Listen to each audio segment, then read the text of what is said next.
1964年2月7日、ニューヨーク JFK 国際空港、午後1時20分、パンアメリカン航空101便がロンドンから着陸する。機内から降りてくる4人の若者を見つめる群衆の熱狂的な叫び声が寒いニューヨークの空気を震わせた。リバプールなまりの青年たちがアメリカという新世界に降り立った瞬間だった。2月9日日曜日の夜8時、エド・サリバン賞。全米7300万人がテレビの前に釘付けになった。アメリカの総人口の 60% 近くが同じ瞬間を共有していた。ポールの声が静寂を破る。オールマイラビングの第一声とともにアメリカの音楽史が変わった。街角の犯罪統計がこの夜だけ劇的に下がったという都市伝説が生まれた。それだけ誰もが家にいたのだ。ニューヨークから西へに100キロ、ペンシルベニア州の小さな町ヘイズルトン。この炭鉱町の小さなラジオからも抱きしめたいのメロディーが流れた。子供たちは学校の休み時間にビートルズの話題で持ちきりになり、保守的な親たちは戸惑いながらもこの新しい時代の風を感じ取っていた。しかしその風は間もなく止まることになる。1964年3月18日水曜日の朝8時、ビートルズがアメリカにやってきてからわずか6週間後、一人の9歳の少女が学校への道のりで姿を消した。マリーズ・アン・シバレラ。修道女になることを夢見ていた少女。地元の住民は今でも覚えている。ビートルズが来た年の春だったと。そして続けて言うのだ。あの子が殺された年だったと。ペンシルベニア州北東部の山間に佇むヘイズルトン。19世紀から黒いダイヤモンドと呼ばれる無塩炭で栄えた典型的なブルーカラーの町だ。人口わずか2万人足らずのこの小さな町にはアメリカンドリームを求めてやってきた移民たちの汗と希望が染み込んでいた。無塩炭、ハードコールとも呼ばれる最高品質のその石炭は煙をほとんど出さずに高熱で燃焼するため、ニューヨークやフィラデルフィアといった都市部の家庭暖房に重宝された。アメリカ全土を見渡してもこの良質な無塩炭を産出できるのはペンシルベニア州北東部だけ。ヘーゼルトンはその中心地の一つとして繁栄を築いてきた。しかし1960年代に入ると石油と天然ガスという新時代のエネルギーが台頭し、かつて王者として君臨した石炭産業は徐々にその輝きを失いつつあった。それでも町の人々は誇りを失わず、先祖代々受け継いできた炭鉱や工場で働き続け、質素ながらも堅実で温かい暮らしを営んでいた。この町の住民の多くはポーランド系やイタリア系をはじめとする移民の子孫たちだった。彼らの祖父母や曽祖父母は故郷の貧困を逃れ、新天地アメリカでより良い生活を求め、この地にやってきた人々だった。異国の地で苦労を重ねながらも彼らは強固な共同体を築き上げ、カトリックの信仰を生活の中心に据えて世代を超えた絆を育んできた。1964年、ヘーゼルトンはオールアメリカシティアワードを受賞し、全米から模範的なコミュニティと認められている。ここでは誰もが顔見知りで、隣人は家族同然の存在だった。子供たちは教会付属の学校で穏やかな日常を送り、家々の扉は夜でも開け放たれるほどに平和な日常が流れていた。そんな町で1954年11月25日、マリーズ・アン・シバレラは生まれた。シバレラ家の5人兄弟の4番目として家族の愛情を一身に受けて育った。父カルメン、母メアリー、16歳の兄ロナルド、13歳の姉カーメン、11歳の兄バリー、そして7歳の弟デイビッド。敬虔なカトリック教徒の家庭でマリーズは純真無垢な心を育んでいった。彼女は内気で控えめだったが、穏やかで心優しい性格の持ち主で、周囲の誰もがその温かさに惹かれた。家では進んで家事を手伝い、2度も頼まれることなく仕事をこなし、小さなお母さんと呼ばれるほど家族にとって頼もしい存在だった。事件当時マリーズは聖ヨセフ教区附属小学校の3年生の9歳。縄跳びとオルガン演奏が大好きで、将来の夢は修道女家教師、あるいはその両方になりたいと思っていた。母親メアリーは彼女の愛らしい姿を鮮やかに思い出す。マリーズは自分の部屋でよく教師ごっこをしていました。生徒役の人形たちを並べて楽しそうに授業をしていたものです。マリーズは年長の兄や姉たちとも仲が良く、時にはちょっとしたいたずら心も見せる愛らしい少女だった。兄ロナルドの証言によれば、マリーズは甘えん坊でありながらもちゃっかりした一面があったという。寝る前に背中をかいて欲しがる兄に対して当初は素直に応じていた彼女だったが、やがて1回書いたら25セントちょうだいと冗談めかして料金を要求するようになった。その要求も愛情ゆえの甘えであり、兄弟の間には微笑ましい絆があった。彼女は学校が大好きだった。勉強にも真面目に取り組み、いつも良い成績を収めていた。毎朝のミサには一度も欠かすことなく出席し、学校の修道所の先生方に対しても常に敬意と親しみを込めて接していた。1964年3月18日水曜日、ヘーゼルトンの町に夜明けが訪れた時、空気は石炭湖の奥深くのように冷たく、刃物のように鋭かった。街角に立つ街灯はまだ消えることを拒んでいるろうそくのようにうっすらと光を放ち、その下で新雪が音もなく舞い踊っていた。カレンダーはすでに春の到来を告げていたにもかかわらず、ペンシルベニアの厳しい冬は未練がましくこの町に居座り続けていた。夜通し降り積もった雪はすすけた炭鉱住宅の屋根に白い毛布をかけ、錆びついた工場の煙突に純白の帽子をかぶせていた。家々の窓の向こうで子供たちは期待に満ちた目で外を眺めていた。雪が十分に積もれば学校が休校になるかもしれない。そんな淡い希望を抱きながら、だが学校は通常通り開校されることになった。子供たちの肩は小さく落ち、台所では母親たちがオートミールの鍋をかき回しながらいつもの朝が始まった。その日、マリーズは家族にこう話していた。今日シスター・ジョセフィンに缶詰を届けたいの。翌日3月19日は担任の修道女シスター・ジョセフィンの生命祝日だった。カトリックの伝統では洗礼の際に信者一人一人に守護聖人の名前が与えられる。その聖人の祝祭日は生命祝日と呼ばれ、誕生日と同じかそれ以上に大切にされる記念日だった。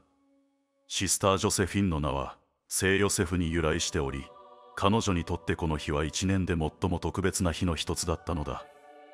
マリーズは家庭の食料庫から洋梨とビーツの缶詰を2つ選んでいた。決して裕福ではない家庭にとって缶詰は貴重な食材だったが、敬愛するシスターへの贈り物としてそれ以上にふさわしいものは思い浮かばなかった。彼女は朝8時のミサが始まる前に教室にこの心のこもった贈り物を置いておきたかったのだ。533アルターストリートの自宅からノースローレルストリートにある聖ヨセフ教区学校までの道のりは約800メートル。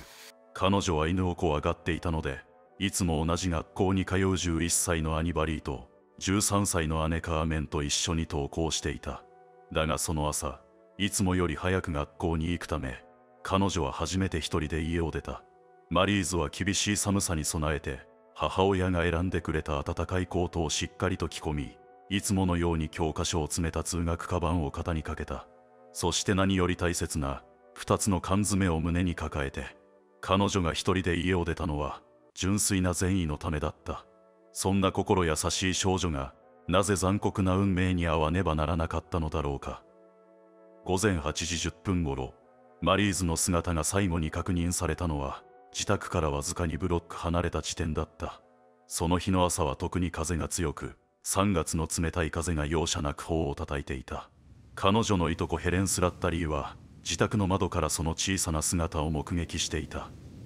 その日はとても風が強くて、彼女は急いで歩いていました。なぜかはわからないけど、一瞬玄関に行って彼女を呼んで少しの間体を温めてあげたいと思ったんです。そうしなかったのが本当に残念です。直感は正しかった。もし彼女がその時の衝動に従ってマリーズを呼び止めていたなら、この物語は全く違った結末を迎えていただろう。風は一層強さを増し、街角に積もった雪を舞い上げていた。まるで街全体が何か不吉なものを隠そうとしているかのように。数分後、バリーとカーメンが家を出た時、彼らは妹に追いつけると思っていた。しかし学校への道で妹に追いつくことはなく、マリーズが学校に向かって急いでいるか、すでにミサに向かっているだろうと考えた。昼休みの時間になってもマリーズが家に戻ってくることはなかった。聖ヨセフ教区学校の生徒たちは昼食のために一度家に帰る習慣があった。バリーとカルメンは妹の姿が見えないことに次第に不安を募らせた。二人は学校のカフェテリアに行ってマリーズを探したが、彼女の姿はどこにもなかった。そこで学校職員に事情を説明すると、マリーズは朝のミサにも1時間目の授業にも出席していなかったことが判明する。バリーとカーメンはすぐに警察に通報した。しかしマリーズ・アン・シバレラの行方はその数時間後に最悪の形で判明することになってしまう。1964年3月18日水曜日の昼下がり、太陽は薄い雲間から顔を覗かせていたが、その光でさえヘイズルトン郊外の荒れ地を美しく見せることはできなかった。ヘイズルトン市営空港から北西に約800メートル離れた場所に荒れ果てた炭鉱跡地があった。かつて黒いダイヤモンドを産出したその露天掘り跡地は今や傷跡のように地面に口を開け、地域住民がよく知るゴミの不法投棄場所となっていた。その午後、アーサー・F・ロビンソンは16歳の甥に運転の手ほどきをしていた。経験の浅い若者にとって人通りの少ないこの場所は格好の練習場だった。車がゴミの山の近くで減速した時、アーサーの目に奇妙なものが映った。瓦礫の間にまるで捨てられた人形のようなものが横たわっていたのだ。アーサーは車から降り、慎重にその物体に近づいた。それは人形ではなかった。人間の、それも小さな子供の体だった。散らばった灰とゴミの海の中に少女の体は投げ捨てられていた。彼らはすぐにその場から離れ、警察に通報した。現場に駆けつけた警察はその少女が今朝から行方不明になっていたマリーズ・アン・シバレラであることを確認した。両手は靴紐の片方で縛られ、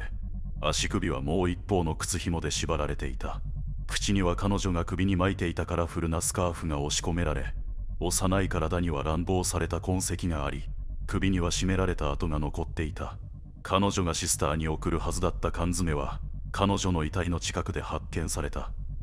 検視の結果、死因は首を絞められたことによる窒息死であることが判明した。警察の発表によれば、犯行の経過は以下のように推定された。犯人はマリーズを通学路上で何らかの手段により車内に連れ込み、必死に抵抗する彼女の手足を靴紐で縛り上げた。口をスカーフで塞いだ後、幼い被害者に対して性的暴行を加え、その後証拠隠滅を図るか、あるいは犯行の発覚を恐れてその命を奪った。一連の犯行は早朝から午前中の短時間のうちに行われたと推定され、犯人は人目につかないこの荒れ地に遺体を遺棄して逃走したものとみられた。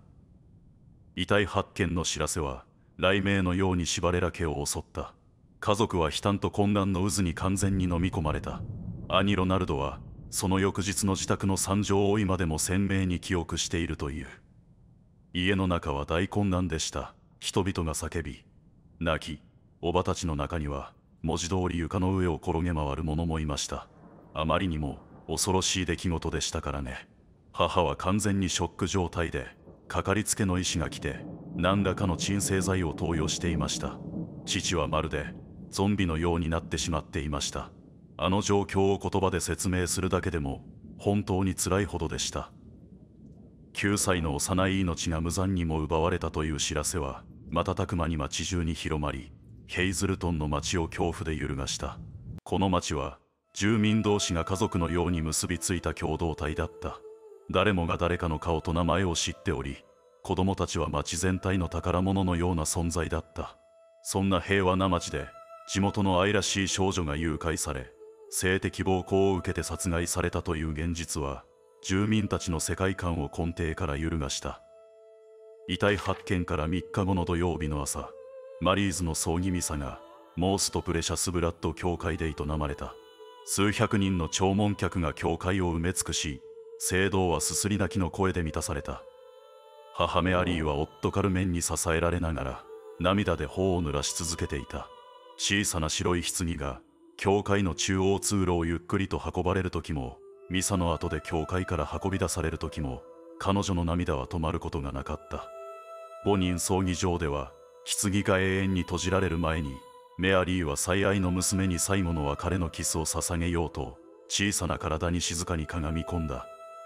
マリーズは純白のドレスに身を包み、小さな手には真珠のロザリオが握らせてあった。頭には諸生体配慮の時の真珠のティアラが飾られ、短く切り揃えられた髪との対比が印象的に感じられた。ガベンダ神父は貴重なバラを摘まれた男になぞらえ、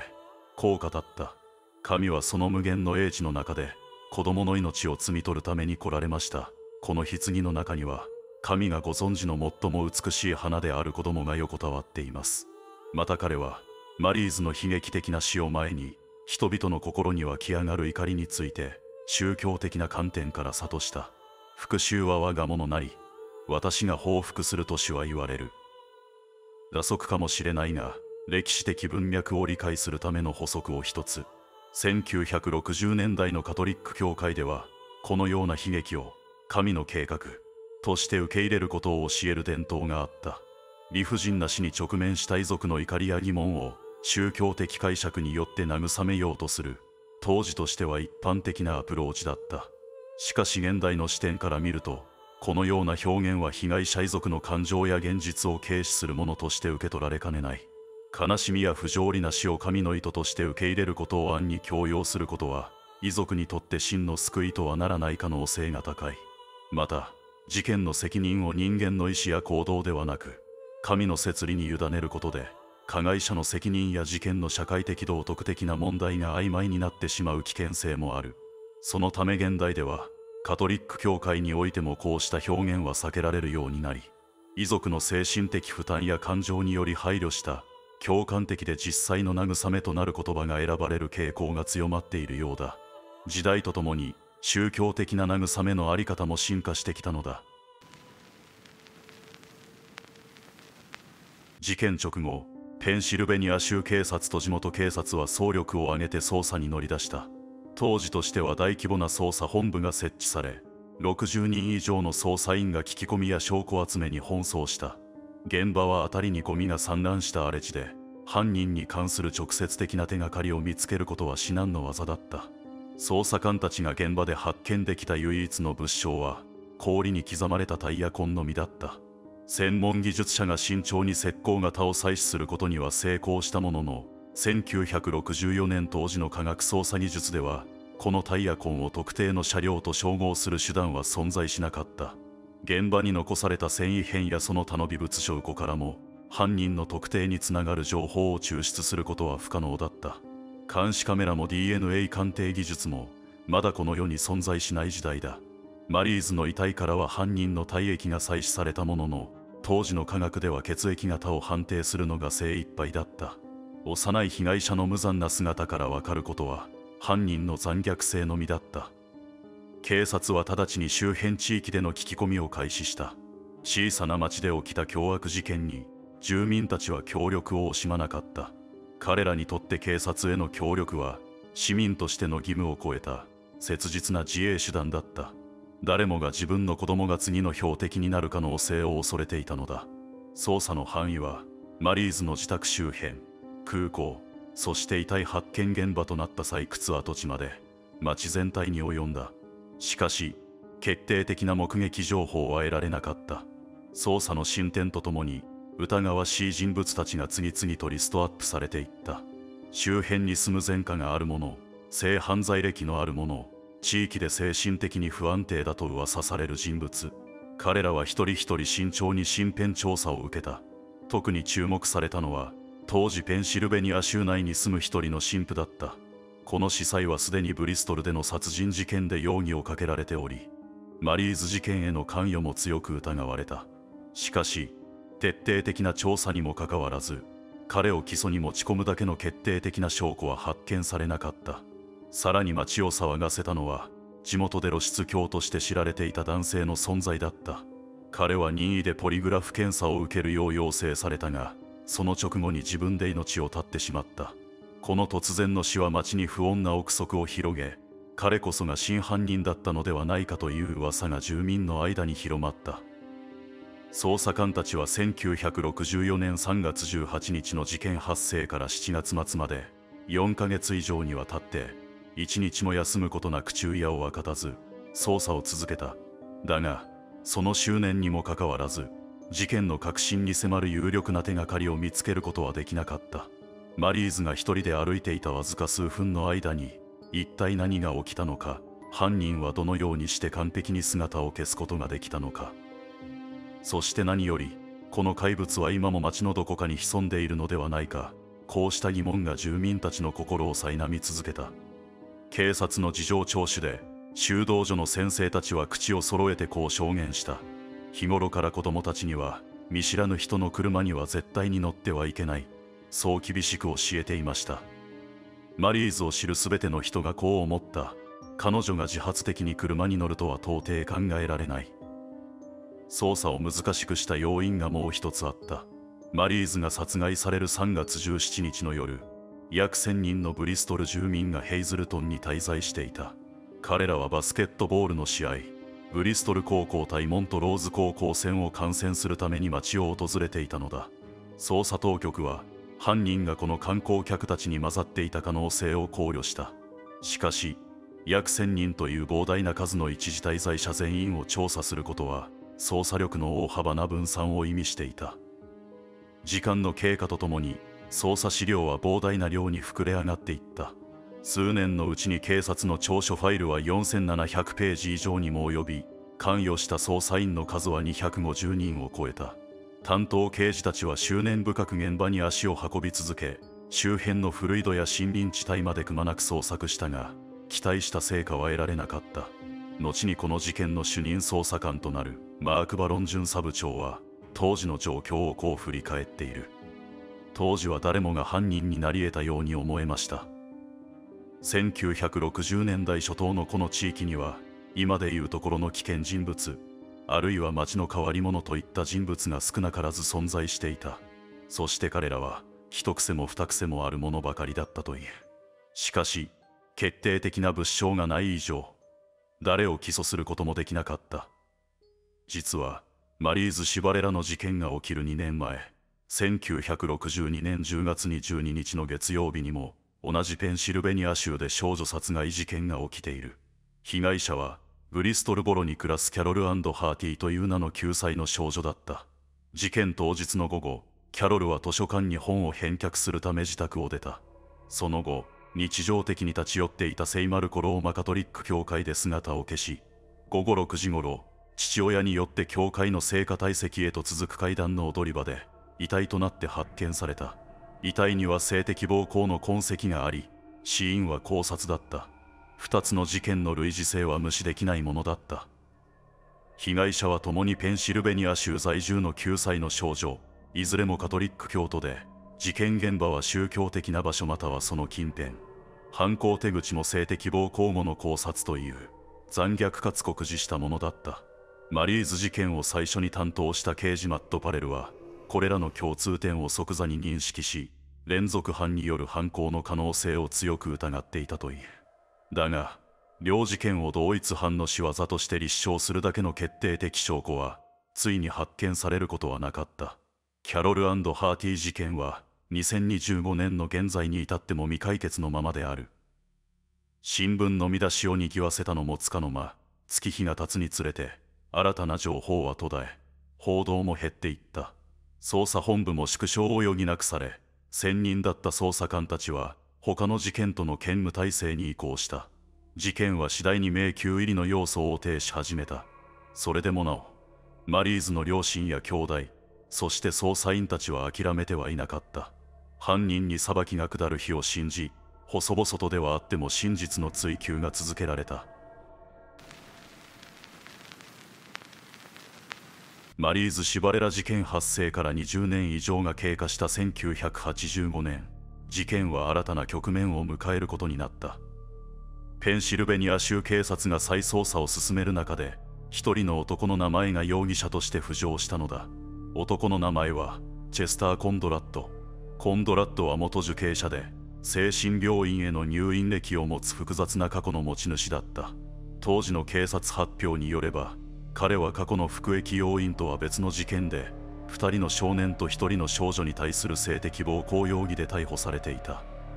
その取り調べの過程で彼の口から驚くべき供述が飛び出した。20年前の1964年頃、自宅から約32キロ離れた場所で幼い少女を襲ったことがある。距離的にも時期的にも、そして犯行の性質からも、この供述は無視できない重要性を帯びていた。警察はコンドラッドの供述に基づき、彼の自宅周辺を捜索し、庭を掘り返して物証の発見を試みた。しかし、その結果が公式に発表されることはついになかった。おそらく、マリーズ事件と明確に結びつく証拠は発見されなかったのだろう。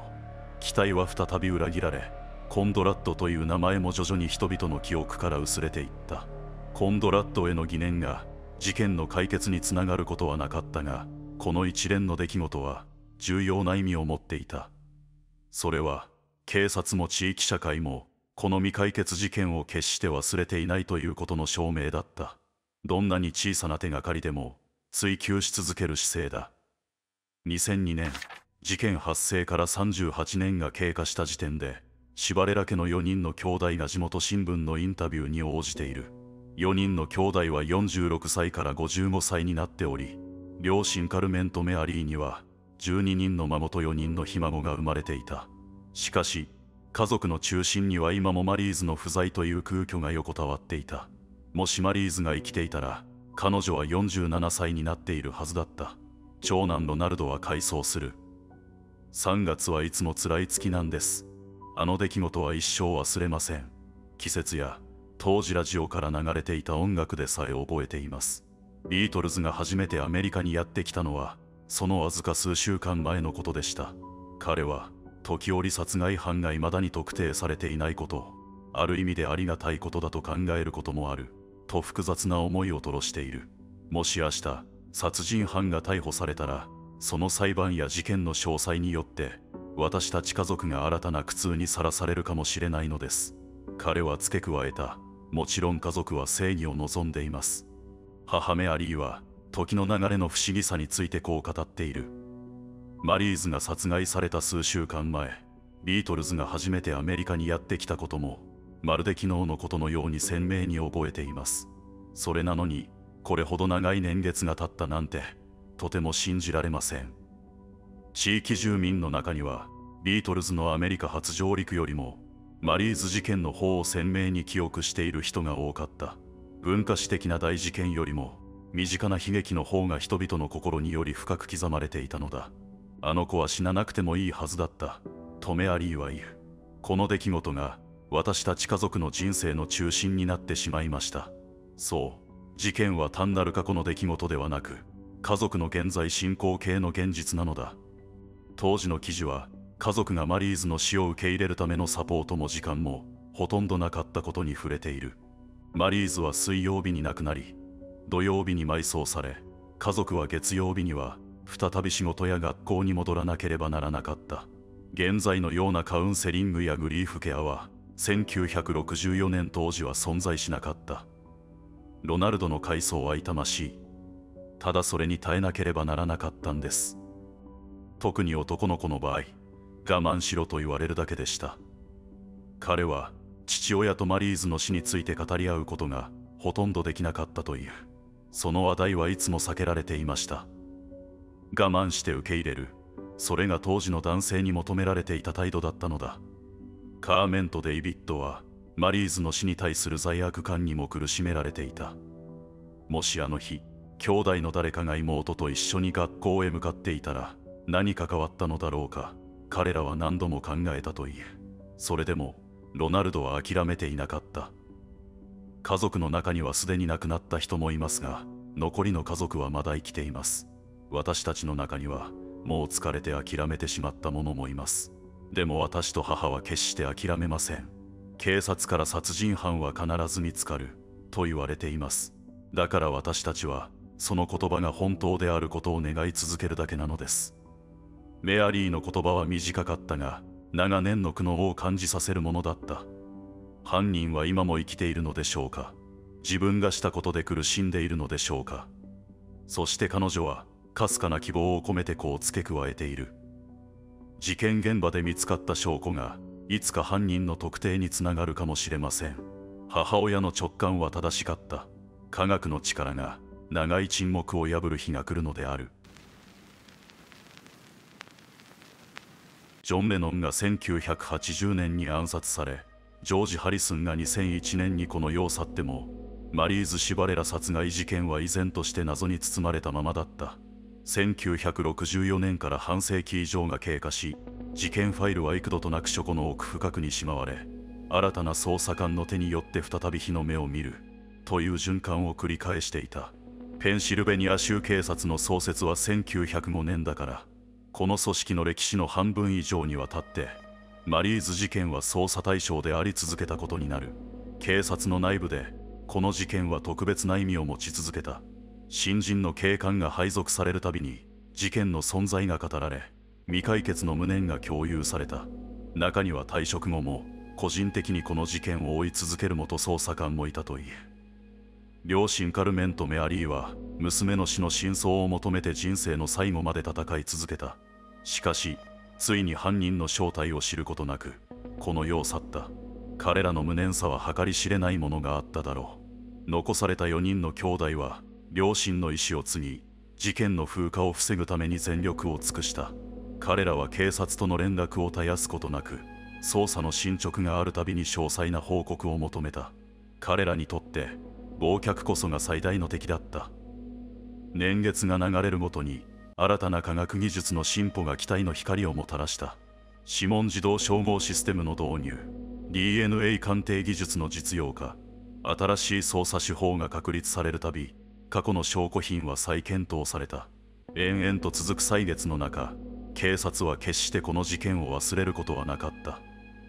そして2000年代に入り、ついに科学捜査の新たな光が差し込み始める時が来た。2007年、事件は大きく動く。ペンシルベニア州警察の法科学研究所の専門技術者たちが43年間保管され続けてきたマリーズの衣服から犯人のものと推定される体液を再検出し、 DNA プロファイルの生成に成功したのだ。生成された DNA プロファイルは直ちにコーディスに登録された。このシステムは全米の法執行機関が犯罪捜査で得られた DNA 情報を共有する革命的なプラットフォームだ。当時のデータベースに該当者はいなかったが、以来15年以上にわたりデータベースに新たな受刑者 DNA が追加されるたびに照合が行われ続けた。だが期待されたヒットは一向に起こらなかった。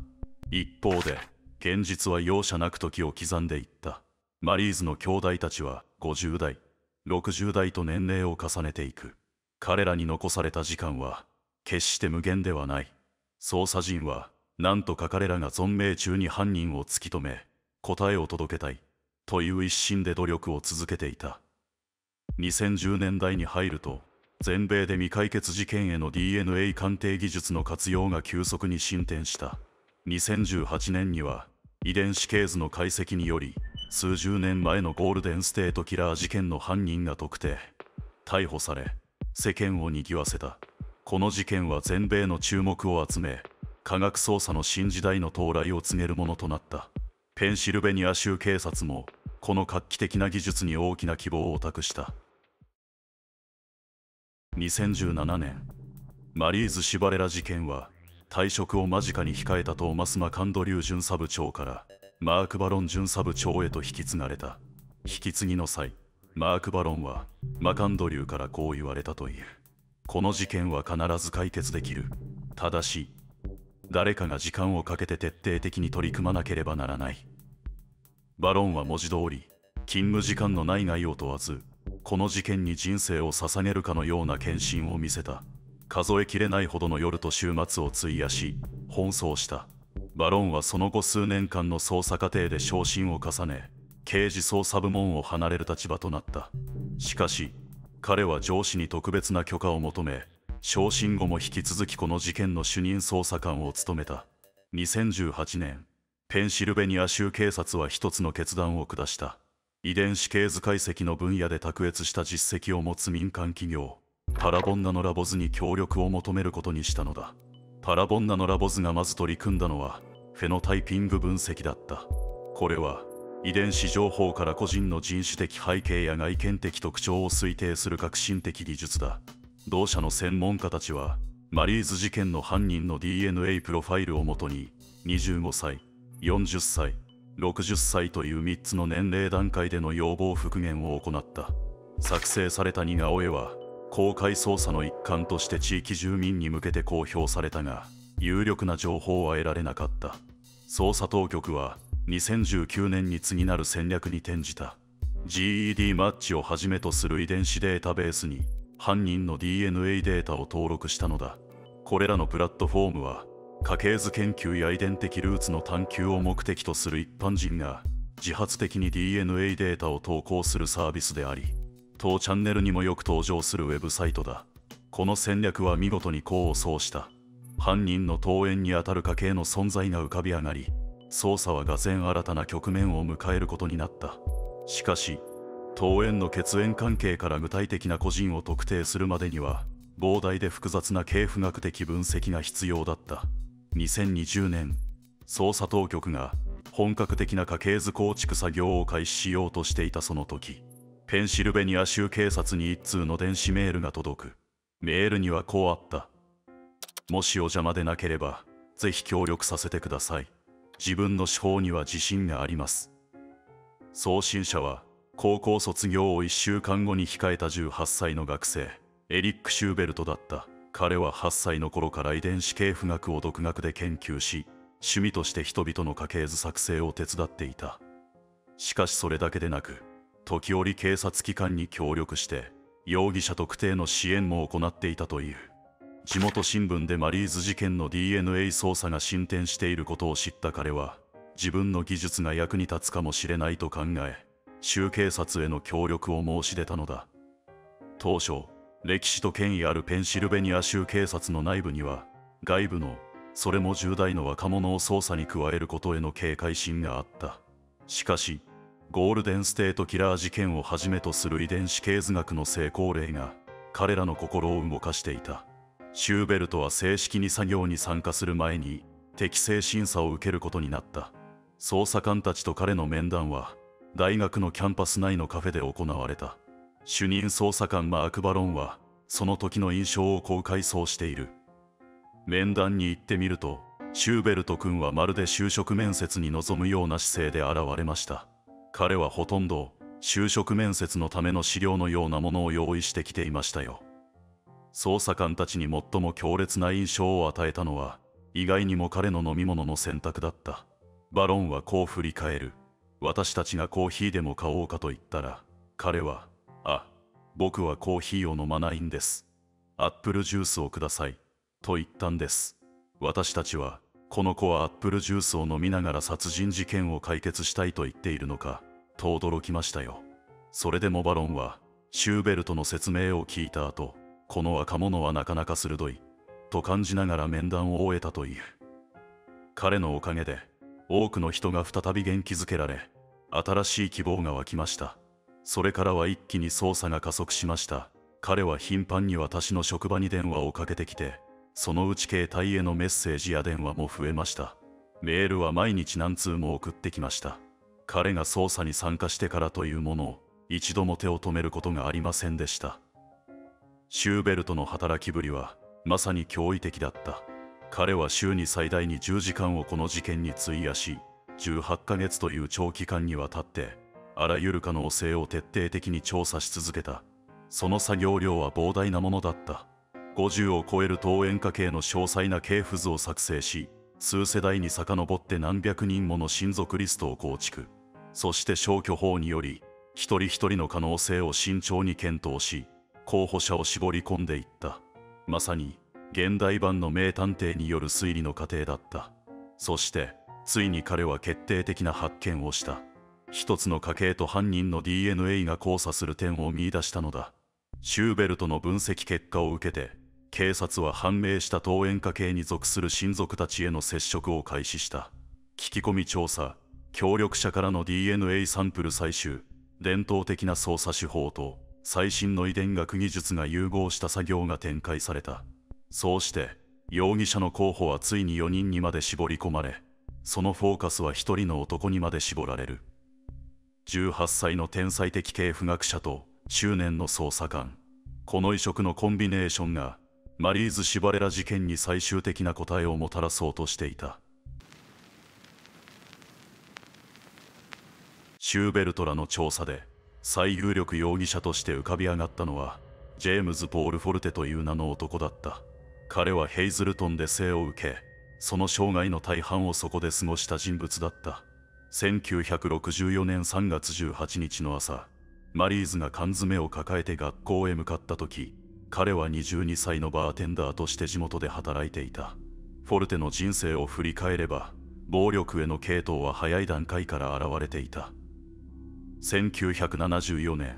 30歳になった彼は若い女性に対する性的暴行事件を起こし、逮捕されている。しかしこの事件では、司法取引により軽い過重暴行罪のみを認め、刑罰もわずか1年間の保護観察処分にとどまっている。捜査チームが当時の被害女性に接触したところ、彼女は半世紀近く経っても、その時の恐怖を鮮明に記憶していた。非常に暴力的で恐ろしい体験でした、と彼女は証言し、フォルテがいかに危険で残忍な人物だったかを改めて裏付けた。フォルテの犯罪歴は、それで終わらなかった。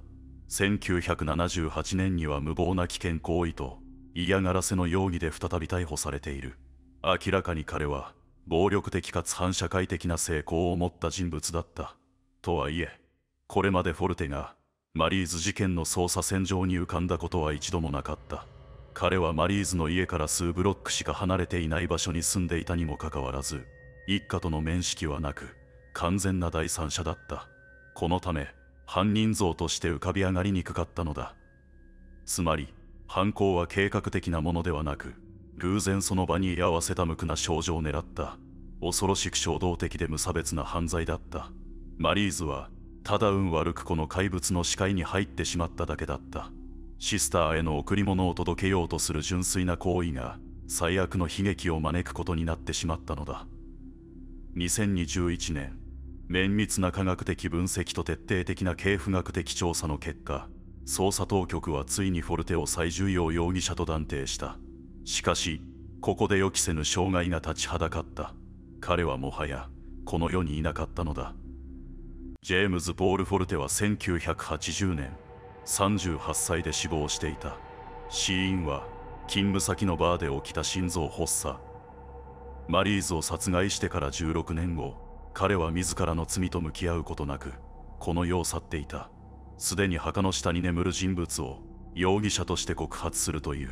極めて異例の展開となった。しかし、捜査当局に迷いはなかった。正義は、生者にも死者にも、等しく適用されなければならない。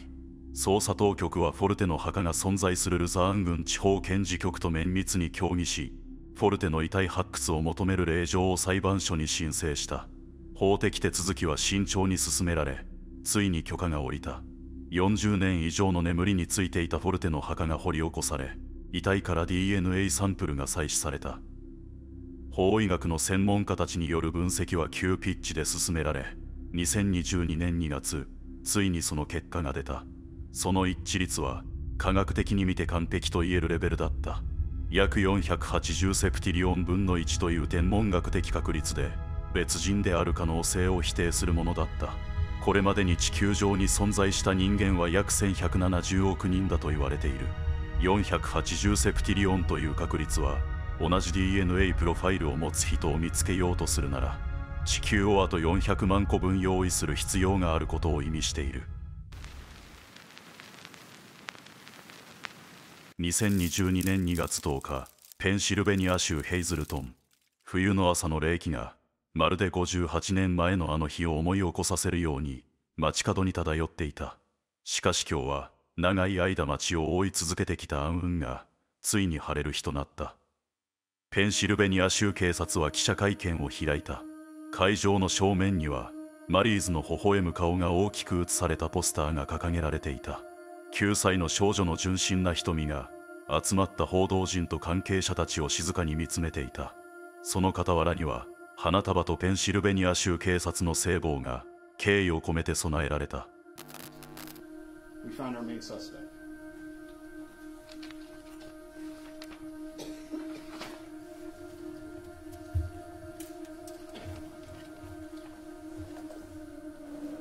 So our suspect has been identified as James Paul Fort. He was born in 1941 and he died in 1980. Unfortunately, Mr. Fort's not alive for us to prosecute. However, he is the person that committed this crime. 主任捜査官マーク・バロンは感情的になるのを抑えられなかった。It's also an important day for the Hazleton community as a whole. This was a violent and a heinous crime that was committed against a small child. And I'm going to get emotional.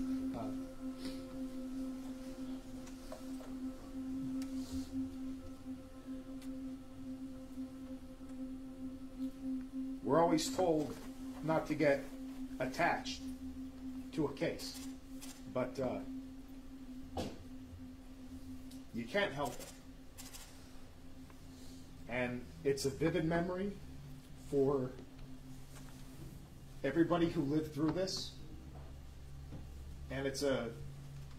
vivid memory for everybody who grew up in this area. You were told by a grandparent, a parent, an aunt, an uncle, this is Maurice's story.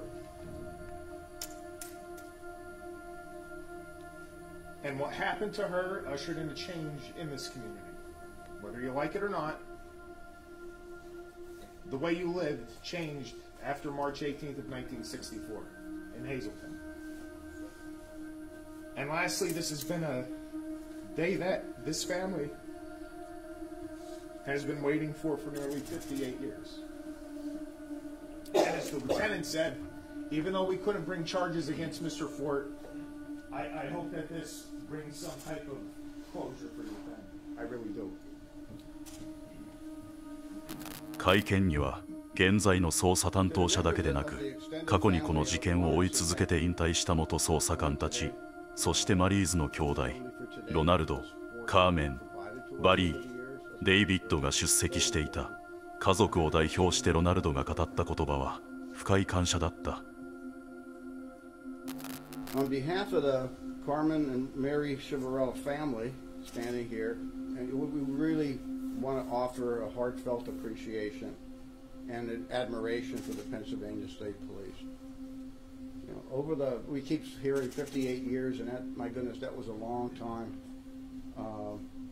But over those 58 years, the Pennsylvania State Police routinely made their presence known continuously through those 58 years. They visited and called with updates to the family. They responded to questions we had. They asked a lot of questions. They provided comfort and hope. And that was a human element. You know, a bit of what Mark Barron had touched on. We've gained a very tight emotional connection to each other. And that can be a little dangerous, I believe, in a professional capacity, but it's also a treasure and a value for a family like ours that were affected by something like Maurice's loss.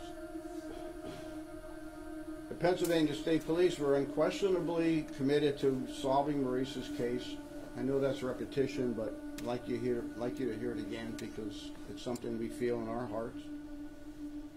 そしてロナルドは今回の事件を解決した捜査チームのメンバーの名前を一人ずつ読み上げ、改めて感謝を表明した。カーメンは両親が決して復讐を求めていなかったことを強調した。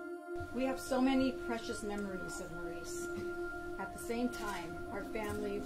will always feel the emptiness and the sorrow of her absence. Consequently,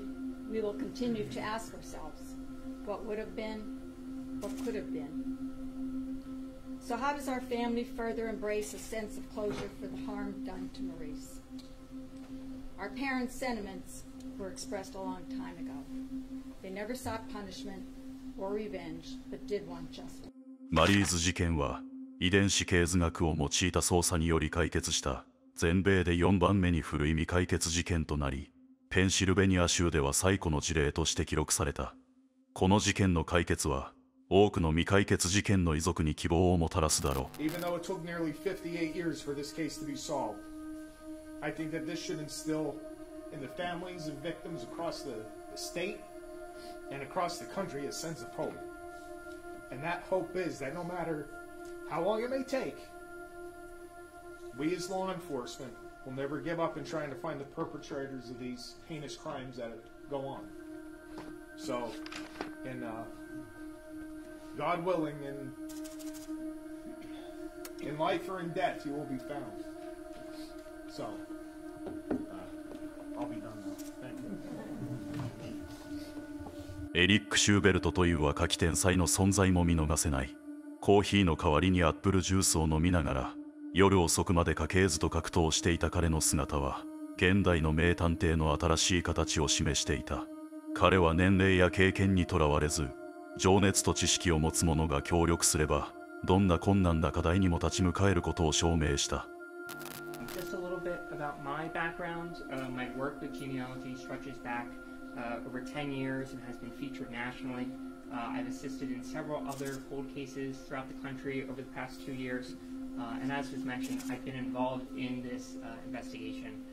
for about 2 years. So it's certainly something that I've been working on a very long time, and it means a lot to me. And on a personal note, I really would like to say that the investigation that went into all of this work was probably the hardest genealogy task that I've ever faced in over 10 years, as long as I've been doing genealogy. I would dare to say that this was probably the hardest thing that I've ever done in my entire life.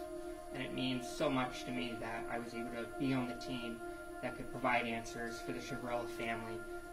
and to, of course, help out the state police to close this investigation. 彼が系譜学に興味を持ったきっかけは幼少期の体験にあるという。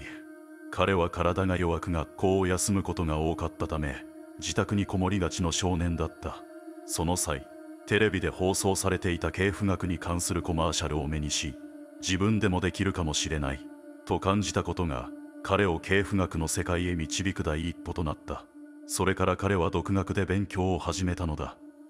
これから彼の前にはきっと多くの未解決事件が待っているだろう。事件発生から58年目の冬、ようやく明かされた真実によってマリーズの魂は少しばかりの安らぎを得ることができただろうか。もし彼女が生きていれば2022年には67歳になっていた。結婚して子供を産み孫に囲まれた幸せな老年を過ごしていたかもしれない。あるいは修道女として多くの人々の魂を救い、あるいは教師として無数の子供たちの成長を見守っていたかもしれない。彼女が夢見ていた全ての可能性が1964年3月18日の朝、一人の悪魔によって永遠に奪われてしまった。マリーズ・シバレラの命は二度と戻らない。しかし彼女のために捧げられた数えきれない時間と努力が実を結び、真実が明らかになったことには計り知れない意味がある。一人の小さな少女のために58年間戦い続けた全ての人々の思いが時を超えて一つの結末に達したのだ。1964年、アメリカはビートルズの抱きしめたいの華やかなイントロで幕を開けた。ポールのベースライン、ジョージのギター、リンゴのドラム、そしてジョンとポールの完璧なハーモニー、全てが希望に満ちていた。だがヘイズルトンでは同じ楽曲が58年間演奏され続けていた。途中演奏者は何度も交代した。捜査官たちは引退し、新しい刑事が加わった。アップルジュースを飲む18歳の青年も加わった。そして2022年2月10日、ついにアウトロが奏でられた。58年間続いた不協和音に正義という名の最も美しいコードが。ヘイズルトンの空は今日も変わらず静かに広がっている。炭鉱の煙突はもう煙を吐かず、子供たちの笑い声が再び街角に響いている。正義が成し遂げられた今、残された者たちは静かに祈るだろう。幼くして天に召されたマリーズの魂が